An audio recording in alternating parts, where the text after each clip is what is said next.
नमस्ते है जी। धैर्यवान हीलिंग साइंस से मैं हूँ धैर्यवान, आपका अपना हीलिंग मास्टर। साथियों, चैत्र नवरात्र आ रहे हैं और चैत्र नवरात्र से जुड़े बहुत सारे ऐसे रिचुअल हैं जो आपको पता होने चाहिए।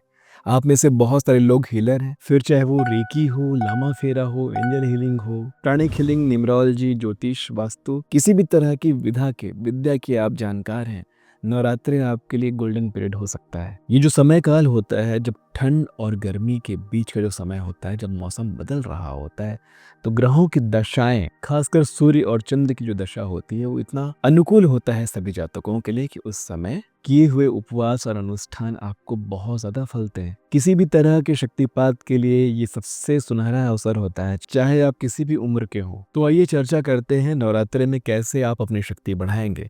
फिर चाहे आप हीलर हों या आम इंसान जो देवी की उपासना करके अपनी शक्तियों को अपने जीवन में सुख, समृद्धि और शांति लेकर आना चाहते हैं। सबसे पहले हीलर्स क्या करें। आप किसी भी विधा के हीलर हैं, आपके पास सिंबल्स होंगे, आपके पास मंत्र होंगे, आपके पास क्रिस्टल्स होंगे, आपके पास कैसे भी टूल्स होंगे, टैरो कार्ड्स होंगे। आपको पूरे नवरात्रे हर रात आपको इसके साथ ध्यान और पूजन करना है। हो सके तो सुबह भी करें। दिन में 2 बार यदि आप अपने विद्या के साथ यदि आप तालमेल बैठाते हैं तो आपको असीम कृपा मिलती है, असीम शक्ति मिलती है। कई महीनों तक किए हुए साधनाओं की शक्ति इस 9 दिन में ही मिलती है आपको। नवरात्रि एक ऐसा समय होता है जिसमें आप कई विधाओं के लिए शक्तिपात एक साथ ले सकते हैं, परंतु ये आपके गुरु बताएंगे कि आपको कितनी विधाओं की शक्तिपात लेनी है। हमारे जो हीलर्स क्रिस्टल्स रखते हैं या धारण करते हैं, या आम लोग भी जो क्रिस्टल धारण करते हैं, नवरात्रि की रात चंद्रमा की रोशनी में क्रिस्टल्स को चार्ज ज़रूर करें और पूरी नवरात्रि से धारण करें। जब भी पूजन आचरण करते हैं उस समय अपने क्रिस्टल्स को ज़रूर धारण करें। अपने सिंबल्स की प्रैक्टिस रोज़ करें। रोज़ अगर आप सिंबल्स बनाएंगे तो आप उन सिंबल्स में, उन चिन्हों में आपकी शक्ति बढ़नी शुरू हो जाएगी। और साथ में देवी माता का सिंबल श्रीम, रीम और स्वास्तिक, ओम, इन सारे सिंबल्स का प्रयोग ज़रूर से करें। इससे आपकी क्षमता, आपका सामर्थ्य, आपका ऑरा बहुत शक्तिशाली हो जाएगा। चाहे आप कैसे भी साधक हो, आपको देवी की उपासना करनी ही होती है, क्योंकि देवी ही शक्ति है और शक्ति की हमें आवश्यकता है।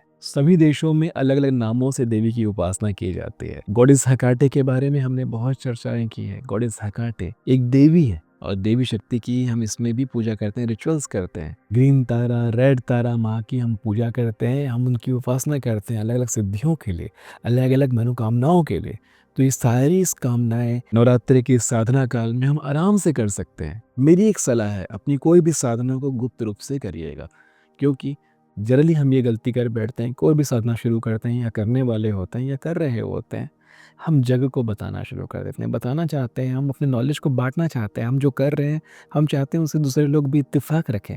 तो ये गलती बिल्कुल नहीं करना, गुप्त रूप से अपनी साधनाओं को करना। यदि आप अप्सरा सिद्धि साधना करना चाहते हैं तो नवरात्रि का काल बहुत शुभ होता है। होलिका का समय भी बहुत अच्छा होता है, लेकिन नवरात्रि बहुत शुभ होता है। इस समय आप इस तरह की सात्विक साधनाओं को शुरू भी कर सकते हैं और पूरा भी। यदि आप कोई साधना नहीं करना चाहते हैं, केवल ध्यान सीखना चाहते हैं, तो नवरात्रि का काल सबसे शुभ होगा ध्यान सीखने के लिए। ध्यान आप इस समय पकड़ पाएंगे, ध्यान में प्राप्त हो पाएंगे। रात को 11 बजे के बाद का समय ध्यान के लिए सर्वोत्तम होगा।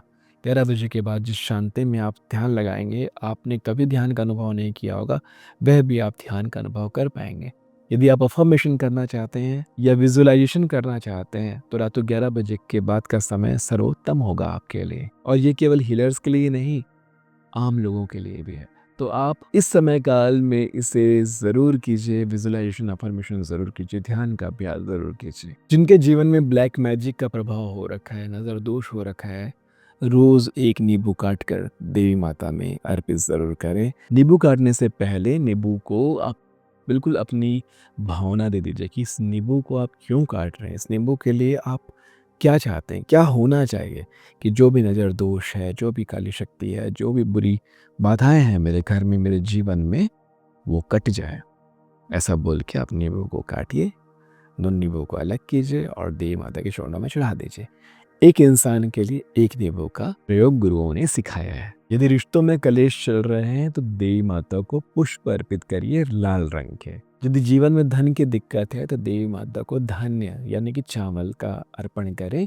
भंडारा करा सकते हैं तो बहुत अच्छी बात है। यदि कहीं भंडारा हो रहा हो तो उसमें अन्नदान करके धन धान्य के लिए आप पुण्य कमाएं, जिससे आपके जीवन में धन की प्राप्ति होनी शुरू हो जाएगी। जो भी ब्लॉकेज हैं, जो भी ऑब्स्टिकल्स हैं, वो ठीक होने शुरू हो जाएंगे। जो भी कपल्स, जो भी दंपति संतान प्राप्ति की इच्छा रखते हैं, संतान चाहते हैं अपने जीवन में, तो नवरात्रि के समय कन्या भोज कराएं, छोटे बच्चियों को कुछ खिलाएं, जिससे आपके जीवन में बहुत सुंदर संतान का योग बनेगा। कैसे संतान चाहते हैं, पहले से ही मन में क्लियर हो, आपको पता होना चाहिए आपकी संतान कैसी हो, और वैसी भावनाओं से बाकी संतानों को उन्हें संतान मानकर ही आप भोजन कराएं, बहुत प्रेम से भोजन कराएं, जिससे आपके जीवन में संतान के योग बनेंगे। जो लोग शिव योग की साधना कर रहे हैं, वो नवरात्रि में देवी साधना ज़रूर करें, क्योंकि देवी साधना करने से भगवान शिव प्रसन्न होते हैं और शिव योग बहुत जल्दी पूरा होता है। क्योंकि शिव योग आपने शुरू किया था महाशिवरात्रि से, और वो नवरात्रि में पूरा हो जाता है। तो नवरात्रि में शिव के बाद शक्ति की भी पूजा ज़रूर की जाएगा। नौ दुर्गा माता जीवन में अलग अलग उद्देश्यों को दर्शाती हैं, कोई युद्ध को, कोई प्रेम को, कोई विद्या को, कोई धन धान्य को। तो सभी देवी माता की शक्ति अलग अलग रूप में आपको दिखती हैं, जिससे आप पूजन करके अपने जीवन में उन्हें प्राप्त कर पाते हैं। तो इस तरह से आप नवरात्रि में साधनाएं करके अपने जीवन में सुख समृद्धि को प्राप्त हो पाएंगे। आशा करता हूँ ये अध्याय भी आपको बहुत अच्छे से समझ में आया होगा। मिलते हैं आने वाले अध्यायों में, तब तक के लिए नमस्ते है जी।